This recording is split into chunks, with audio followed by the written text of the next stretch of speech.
Some of the major spokesmen, shall we say, for the photography industry in general, the people who tell us about technology in this kind of area, have been starting to say something along the lines of sensor technology has improved as far as it's going to in low light performance, and we're really not going to see that much more improvement in the future.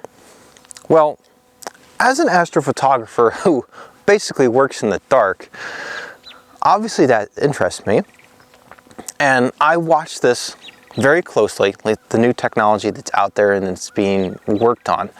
Now, I'll tell you right now, they're dead wrong. There's actually a lot of interesting stuff around the corner that is going to improve low light performance. And let's talk about it. The very first technology I'm going to tell you about is actually one by Sony, and it's called Starvis 2 technology. Now, Starvis 1 technology came out about 5 years ago.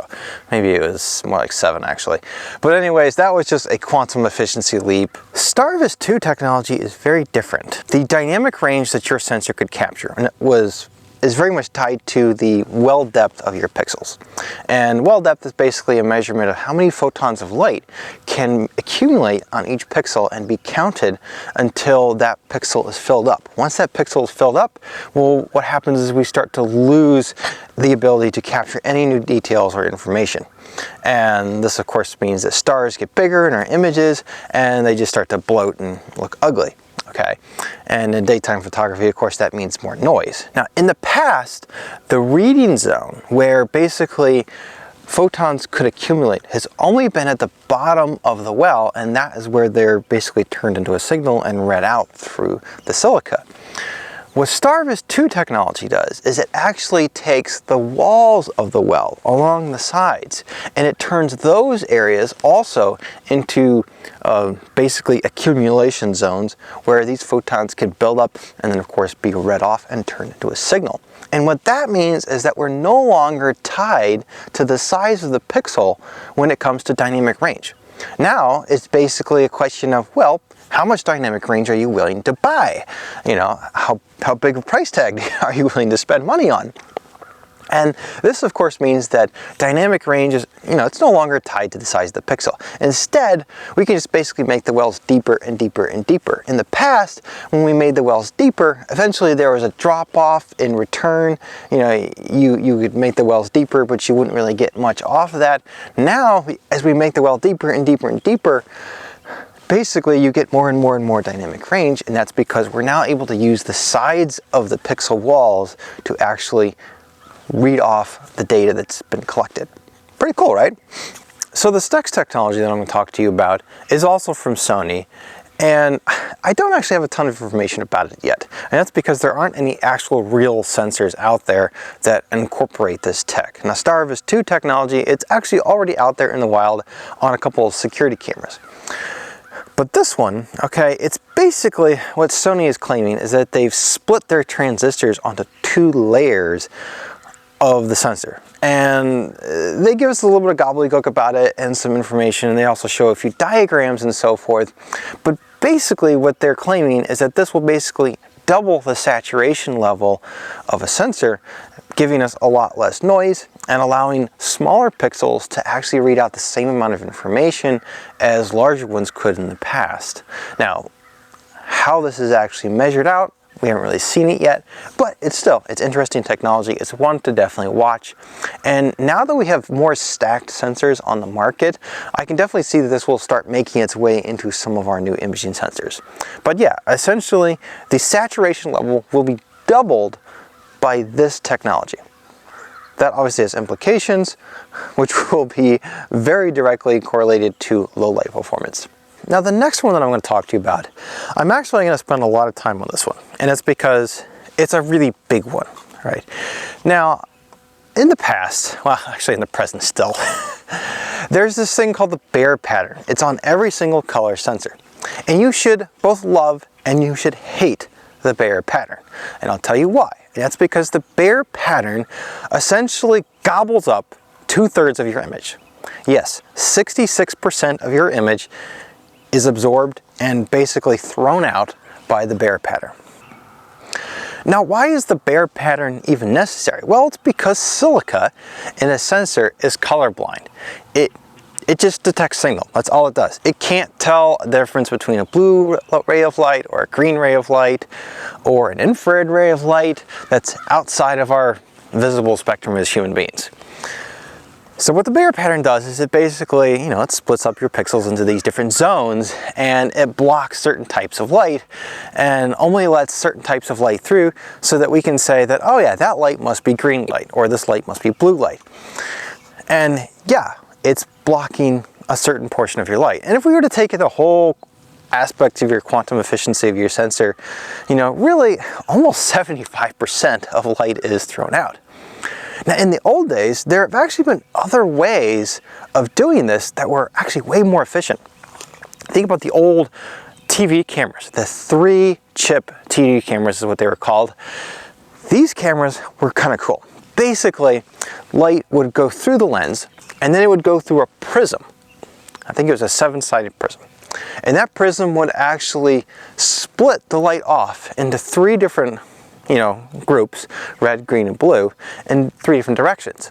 And that light would be sent to 3 different sensors, each of them a monosensor. And what that would mean is that you would be able to use every single ray of light coming into the lens. Pretty cool, right? Now, why did they desert this technology? Why aren't they using that in cameras today? Well, the answer is obvious. It's big, okay? You need 3 sensors. And yeah, most of us aren't really interested in carrying a camera that would be about 6 or 8 times the size of this one. Now, recently, a company called NTT has published a paper showing a sensor that they've got in development, which actually incorporates what they call full color sorting meta lenses for high sensitivity image sensors. Now, when I saw this right away, I was very interested because I know that we throw out 2/3 of the light that we capture. What this technology does is it replaces the micro lenses that are on top of pixels, and it also eliminates altogether the color filters that are making up the Bayer matrix that cover each and every single pixel on your sensor, at least your color sensors. What this tech does is it basically scatters light in specific directions based on its wavelength, allowing us to basically create a grid pattern over the pixels, and basically it sorts the light to specific zones. So basically what this would mean is that all of the light is being used and none of it's being thrown away. And the implications of this are really huge, okay? For me in astrophotography, imagine if they could actually basically make this technology work with narrowband imaging, for example. Now, instead of capturing hydrogen, sulfur, and oxygen separately, we would be able to capture all 3 of those at the same time.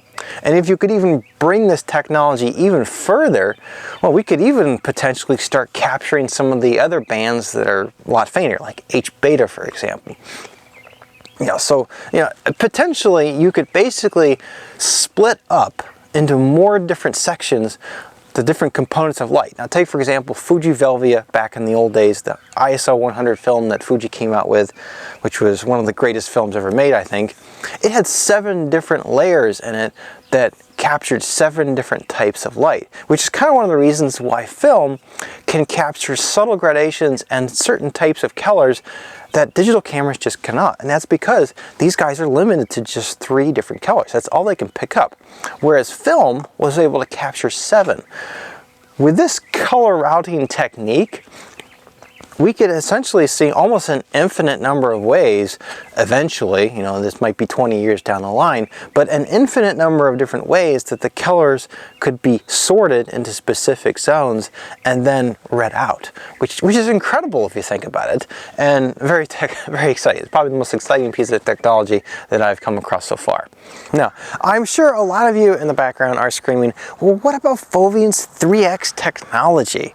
Okay, where is that going to fall in this area? Well, that technology, I remember when it came out, about 10-15 years ago, and it still threw out a lot of light. Basically, at each and every single layer of the pixel, a lot of light was absorbed rather than continuing on into the next pixel. Whether or not Sigma is going to be able to fix those issues, I think a year and a half ago they said that they threw out the design that they were working with altogether and were going completely back to the drawing board. Maybe they're going to fix these things and we'll be able to see a sensor from Sigma that can actually read all of the light, which would actually be really cool and very interesting. So unless you've been living like an ostrich with your head in the ground because danger is there, you know that camera manufacturers have lost an enormous amount of market share and they don't really have a lot of say in where technology is going. But the good news is that there's another industry out there called the automotive industry, which is very interested in cameras and is wanting to buy a lot of these things. They have some shared interests. One, they want greater dynamic range, and they also want better low light performance. So there's a company here called OnSemi, or On Semiconductors. They basically have come out with a new sensor which kind of sidesteps one of the issues that current sensors have. Now, as you know, the micro lenses that are on each pixels are square, okay? But the micro lenses are round. And if you remember from your 2-year-old days when you tried to put a square peg into a round hole, unless the square peg was a lot smaller, it wouldn't go through the round hole, vice versa. Now because of that, okay, those micro lenses basically lose some light around the corners. And what OnSemi has done is they've actually taken those corners of the pixels and combined them together to make another pixel that's in the corners and essentially utilizes that potentially lost information. And it also gives you different size pixels on the same chip. Sounds like a manufacturing nightmare to me, but you know, they say they've gotten it to work. Now, I'll give you some numbers that they've got here. So what they're claiming is that with their technology, a similar sensor with the same size pixels and everything is going to be able to read off 20 decibels of information per pixel. With their tech, they're claiming that they can get 29 decibels of information, which is almost a 1/3 increase. And yeah, I would say that's pretty significant, and it's probably something to watch. It might be something that we see kind of earlier on before we start seeing those sensors that can utilize all of the light, kind of like I talked about earlier, you know, with the 3 pixel or 3 chip sensors. Now in the description of this video, I'm going to have links for every single one of these papers that I found so that you can go ahead and read it and, you know, kind of draw your own conclusions. But one thing I think you're going to notice about every single one of these papers is that pixels are getting smaller. Now, I'm an astrophotographer. I don't want the pixels to get smaller, okay? I like them big and chunky. But that's just not the way it's going to be. Now, fortunately, the ability to bend pixels together, there's a lot of tech that's being built into the circuitry of these cameras, which makes more and more of that possible. Let me leave you with one more thing here. So, in theory, the smallest pixel, because of the wave characteristics of light and its resolution, the smallest pixel you can have is 0.7 microns. That's for a mono camera. Now, for a bare matrix camera, I think it's 1.37 or something like that is what it works out to be. But for a mono camera, 0.7 microns. But there are already cameras out there that are 0.43 microns, okay? Yeah, so cell phones. These cell phone manufacturers are just being nuts with their innovation.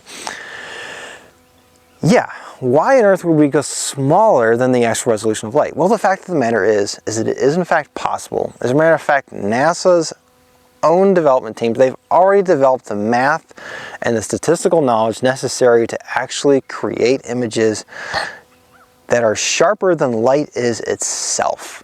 Take, for example, their recent picture of the black hole. Yeah, they used basically a lot of math to basically get around the limitation of the resolution of light, which for all of us, you know, it should be something that we pay attention to.